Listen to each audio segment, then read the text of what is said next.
You've taken a tour of the King's airplanes on display there, the Lisa Marie and the Hound Dog too, but did you ever even know this Elvis jet existed? After 48 years of silence, Elvis Presley's private jet was finally reopened, and what investigators found inside was far from ordinary. And when revealed, it shocked the whole world to its core. So, what secret recordings waited in the dark, untouched since 1977? What was never meant to be discovered? The hangar that time forgot. Most people who passed the small regional airfield outside Roswell, New Mexico, never noticed the aging hangar at the far edge of the runway because it looked like every other forgotten building slowly surrendering to desert wind and sun. Its metal walls were faded, its roof slightly bent from years of heat, and its wide doors rarely moved. Yet inside that silent structure rested something that had not seen daylight in 48 years. Something that once carried one of the most famous men in the world through the sky in velvet comfort and golden light. Elvis Presley's private jet had been parked there since the late 1970s. After his death in August of 1977, the aircraft was grounded quietly, almost gently, as if no one wanted to admit that its journeys were over. For a short time, there were talks about preservation and display. Legal questions followed. Ownership shifted. Interest cooled. Eventually, the jet was rolled into the hangar and sealed away from the public eye.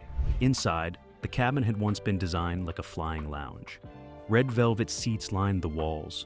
Gold-plated fixtures reflected soft lighting during night flights. Crystal glasses rested in fitted holders so they would not shake during turbulence. It was not just transportation, it was privacy, comfort, control. Decisions were made there. Songs were discussed. Long flights passed in quiet conversation. Then the engines stopped. Maintenance logs showed the last official service entry in late August of 1977, only weeks after Elvis passed. After that, no inspection was recorded. The aircraft door was fitted with a mechanical lock, and the key remained with custodians who never used it again. The jet was not turned into a museum piece. It was not open for tours. It simply remained still while the world outside moved on. In November of 2025, everything changed. A private collector purchased the aircraft at auction earlier that autumn after years of quiet legal disputes were finally settled. The buyer's name was not made public. What was made clear was that before restoration could begin, the jet would undergo a full inspection. Every seal would be broken under supervision. Every item would be documented. On November 22, 2025, at 9:12 in the morning, a small team arrived at the airfield. 2 aviation inspectors stepped forward first, followed by a legal representative, a private archivist, and members of a security team. The desert air felt cool, but the hangar seemed to hold a deeper chill, as if it had been protecting something. When the hangar doors rolled open, sunlight stretched slowly across the nose of the jet, revealing thick layers of dust that softened its once sharp outline. The aircraft looked less like a machine and more like a memory shaped in metal. Portable stairs were positioned carefully. Cameras began recording. The mechanical lock resisted before finally turning with a heavy click that echoed inside the hangar. When the aircraft door opened, a stale wave of air rushed outward, thick and metallic, carrying the scent of long stillness. Flashlights pierced the darkness as the team stepped inside. Everything appeared untouched. The red carpeting had faded into brown, yet it remained intact. The gold fixtures had dulled, but still held their shape. Crystal glassware sat in place. An ashtray contained old cigarette remnants hardened by time. A folded blanket lay across a lounge chair, positioned as if someone had stood up intending to return. It did not feel abandoned. It felt paused. Near the rear lounge, a small dining table held something unexpected. A leather-bound portfolio rested flat against the wood surface, covered in dust, yet strangely preserved. The archivist checked inventory records twice. No mention of such an item existed. Photographs were taken before gloved hands lifted it carefully into a preservation case. As inspectors studied the doorframe more closely, they noticed hardened sealant lining its inner edges. It was not factory material. Even small gaps and vents had been filled deliberately. Additional insulation hid behind decorative panels along the cabin walls. This was not simple storage. Someone had sealed this jet with intention. The aircraft had not been forgotten by accident. It had been closed carefully, as though whatever remained inside was meant to stay there. And if the main cabin already held unexplained items, what could possibly be waiting behind the solid wooden door at the rear, the one that led to Elvis's private sleeping quarters? Because that door, according to original blueprints, was never meant to be reinforced. So, who reinforced it, and why? What they found behind the locked cabin door. The initial inspection focused on structure. The fuselage showed corrosion, but remained stable. Wiring had degraded with age. Upholstery felt brittle under gloved hands. Nothing seemed unusual for an aircraft that had sat dormant for nearly 5 decades. The strangeness began only when the team reached the narrow corridor leading to the master cabin. Elvis's private sleeping quarters were positioned at the rear of the jet, separated by a solid wooden door that provided privacy during flights. According to original design plans, the door was standard interior construction. Yet, as inspectors examined it closely, they noticed something different. Metal brackets had been fastened along the inner hinge points. The reinforcement was not part of the factory design. It was added later, carefully, deliberately. When the brackets were removed, the door resisted at first, as if pressure from years of sealed air held it closed. With steady force, it opened. A draft moved past them, cooler than the rest of the cabin, carrying a faint scent of fabric and something older, harder to name. The room inside was intact. The bed remained neatly made. The sheets yellowed slightly but undisturbed. A glass sat on the nightstand, its water long evaporated, leaving behind a pale ring of residue. Curtains were drawn halfway across the small window, frozen in position. It looked as though someone had stepped out only moments earlier. On the nightstand beside the glass rested a cassette recorder.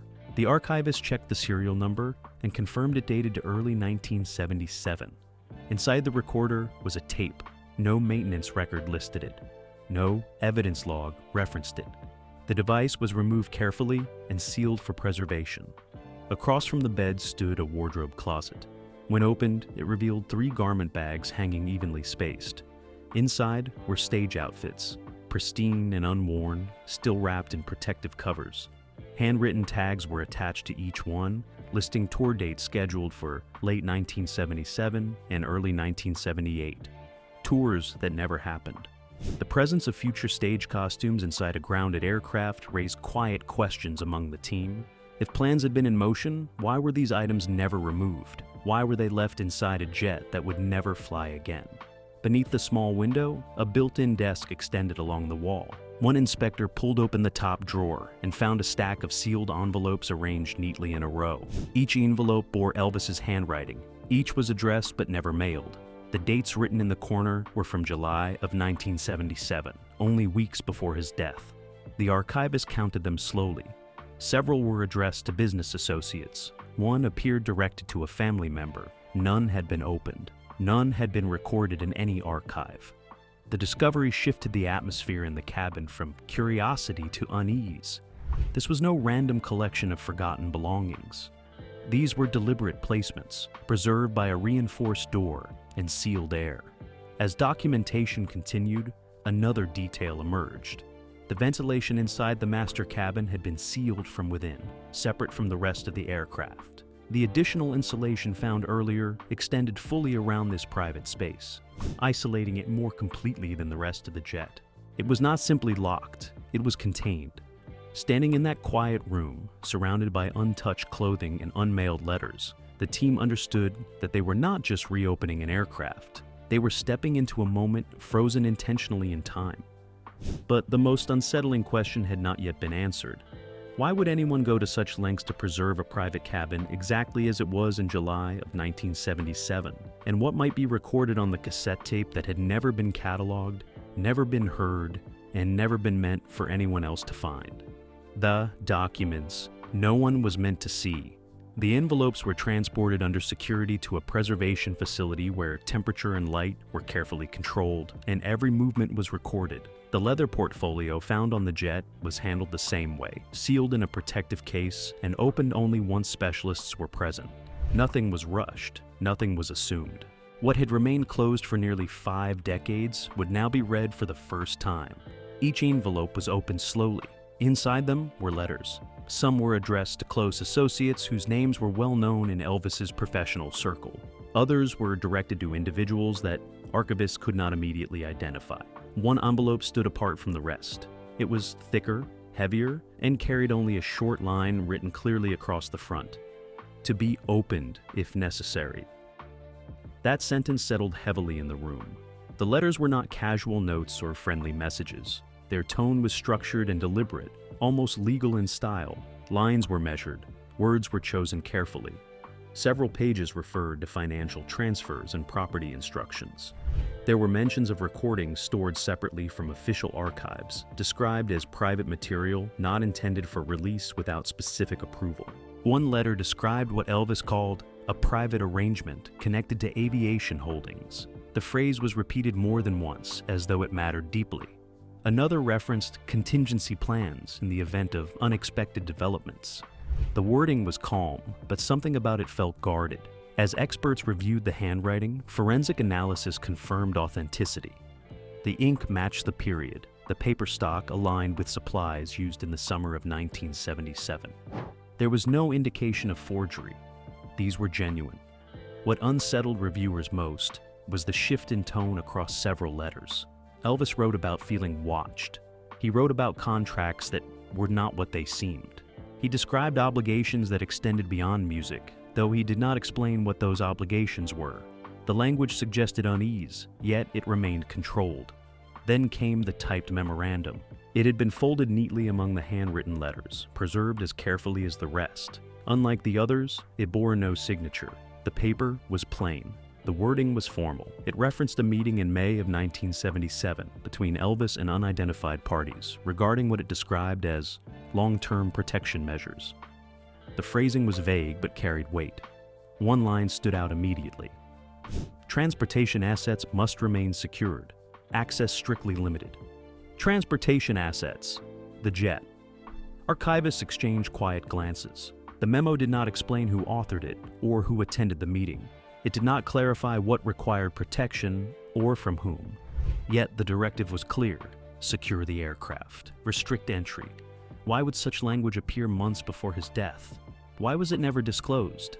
As timelines were reconstructed, another detail surfaced in aviation records.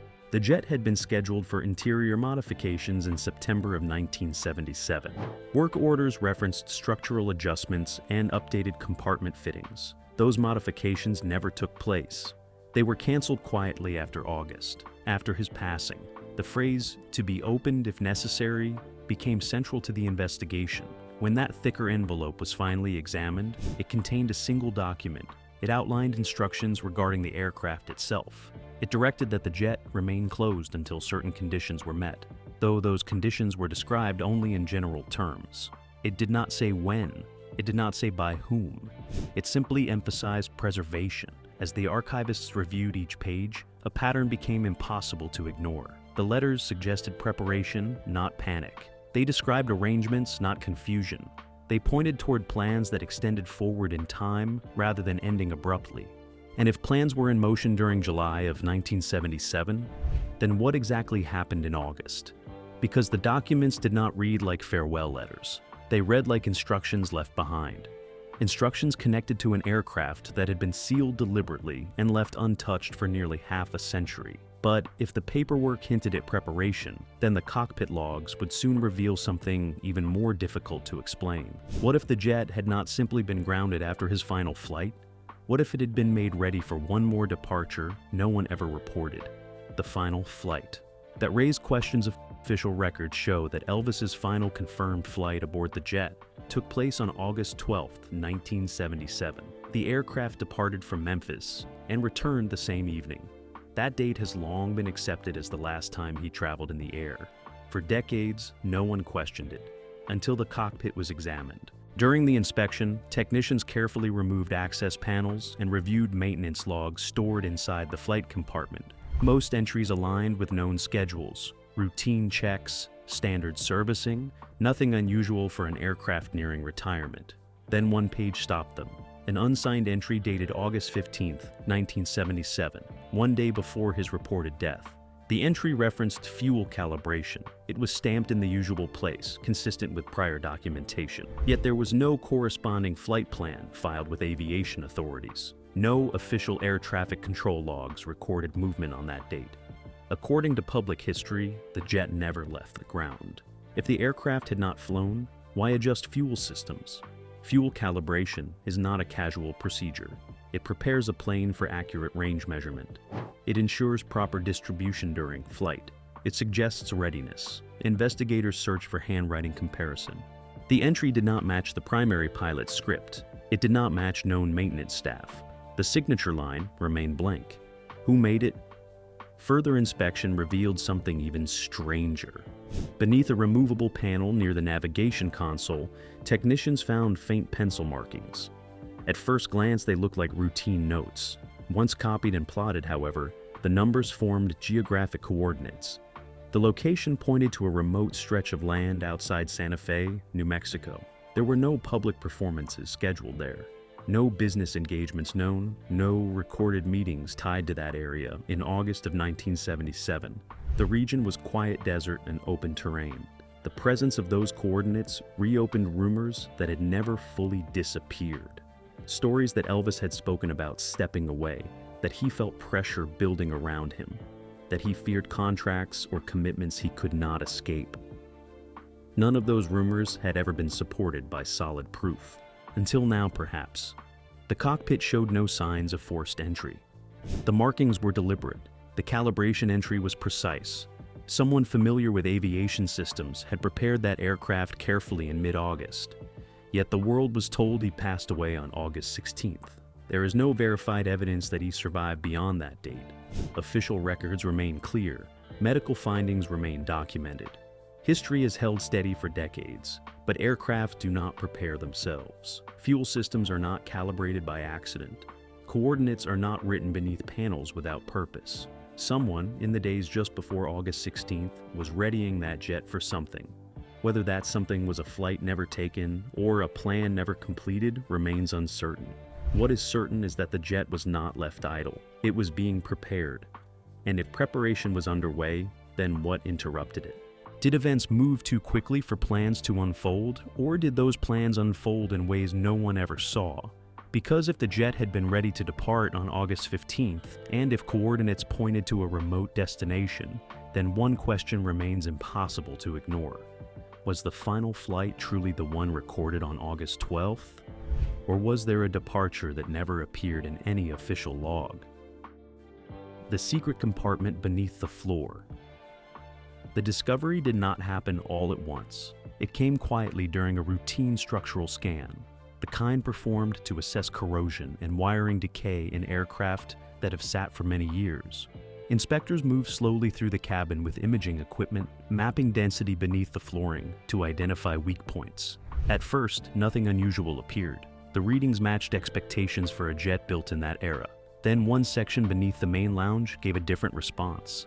The density reading dipped in a way that did not align with standard wiring channels. Aircraft from the early 70s were not designed with hidden storage beyond basic utility space. Yet the scan revealed a hollow area spanning nearly 4 feet in length, directly under the carpet near the center seating area. The team paused. The carpet was carefully lifted, revealing bolted panels that had been concealed beneath matching material.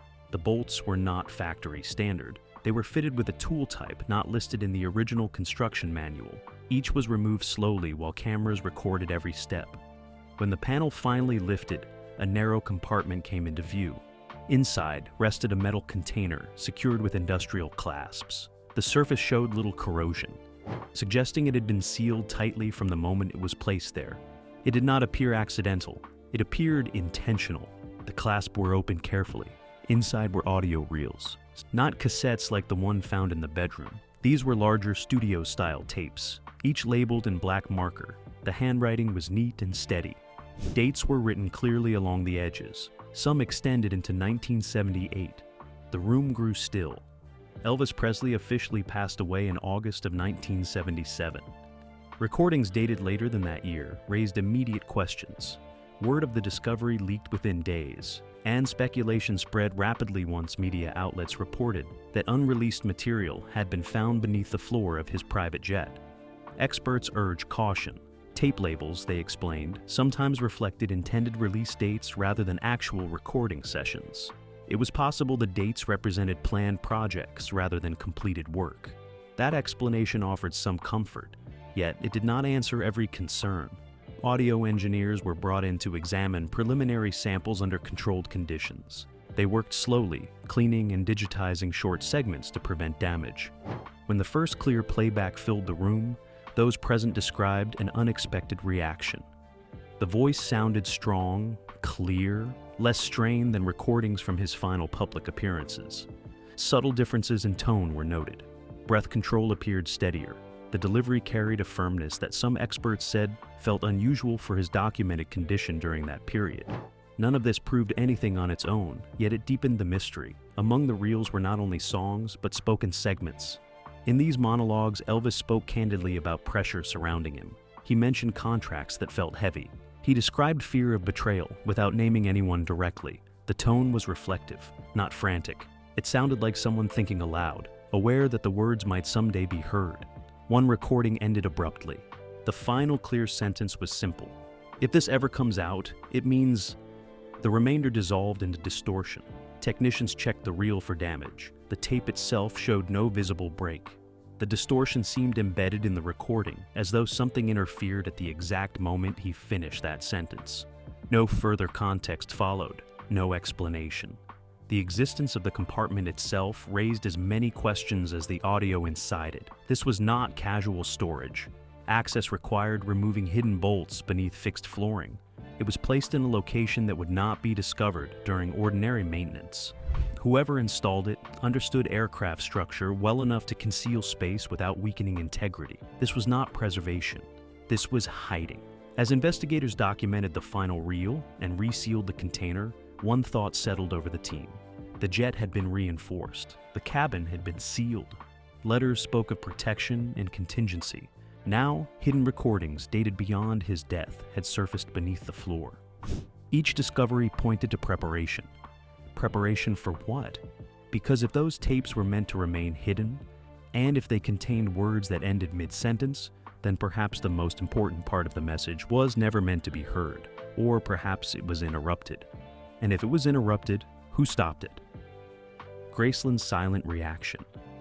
And news of the hidden compartment reached Tennessee within days, and by early December of 2025, calls were placed to officials connected with Graceland seeking comment. Publicly, responses were brief and careful. Statements emphasized preservation, verification, and respect for legacy. There was no strong denial. There was no dismissal. Privately, sources described concern. For decades, the Presley estate had managed Elvis's image with care. His music was restored thoughtfully. His performances were curated with attention. His story had been told in a way that balanced vulnerability with strength. He was remembered as confident, charismatic, larger than life. The reopening of the jet introduced new variables, unanswered questions. Legal teams began reviewing intellectual property rights related to any unreleased audio. Ownership of master recordings is rarely simple, especially when material surfaces outside official archives. Historians were consulted to compare timelines.